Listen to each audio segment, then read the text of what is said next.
Hey everybody, it's John, Small Groups Developer. I hope you had a good week. Today we are going to continue our series in Acts as we look to our past for hope in our present and our future.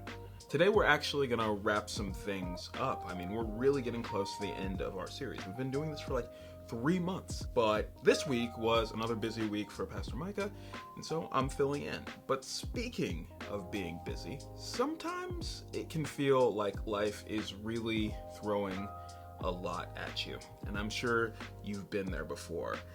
Maybe you felt depressed, maybe you felt afraid, maybe you just felt anxious. But this happens to all of us, and there's 100 different ways that we can respond to that. I know some people who actually like feeling like they're under pressure, but for me, I'm not one of those people. So when I get overwhelmed, I want to get things done. My fight or flight, I guess, is more of a fight.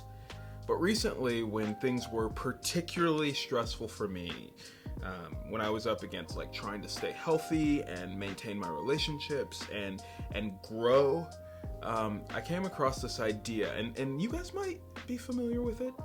It seems kind of obvious in all actuality, but here, hold on. Nice. Okay, so I've actually started writing to-do lists every day. And anything can go on this. It can be catching up with an old friend. It can be different tasks that I need to do at work.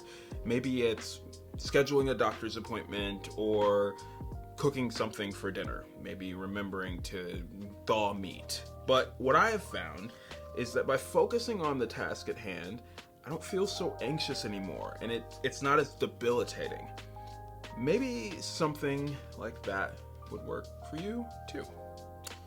Regardless, we find ourselves today in chapter 16 of Acts, and one thing after another is occurring in Paul's life. But before we get too far into that, we should actually probably think about Acts chapter 9, when Paul is converted. As you might recall, Paul was one of the worst persecutors of the early church. He was championing the stoning of Stephen. He was calling out new converts and new believers, and he wasn't great. But after he's converted, Jesus tells him that he will tell Paul, then Saul, how much he will have to suffer. Paul actually goes to a place called Lystra, and while he's there, he meets another angry mob of people, and they stone him. Now, stoning usually meant that the person who was on the receiving end lost their life. But they just thought that once he was laying there motionless, he was dead. And they left him alone. And he got back up. And he continued to be the same Paul. He continued to proclaim the gospel with a whole bunch of fervor.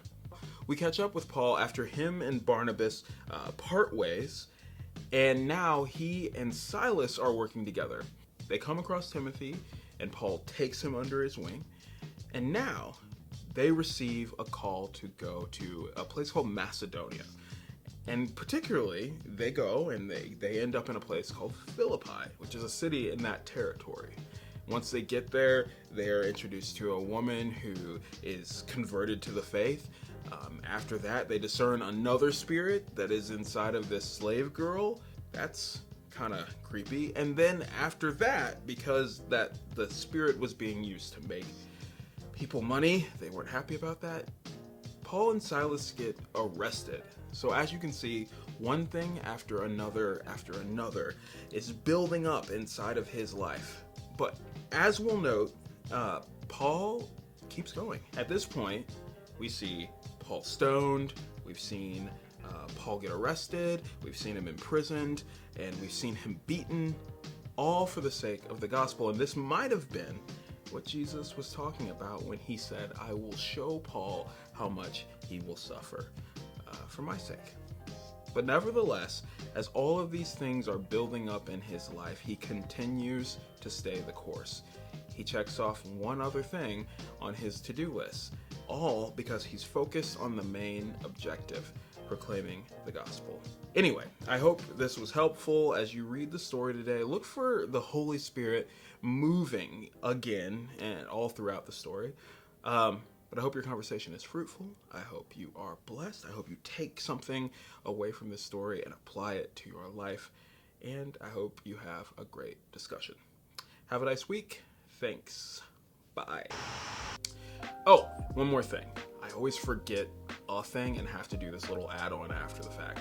We are actually going to be voting a week from Wednesday. Be sure to come with your paperwork filled out in order to be considered a voting member of the congregation. You had to be present at the last meeting, and also you have to agree to Article 3, I think it is, of our Constitution. I think that's it. Have a great discussion. Bye.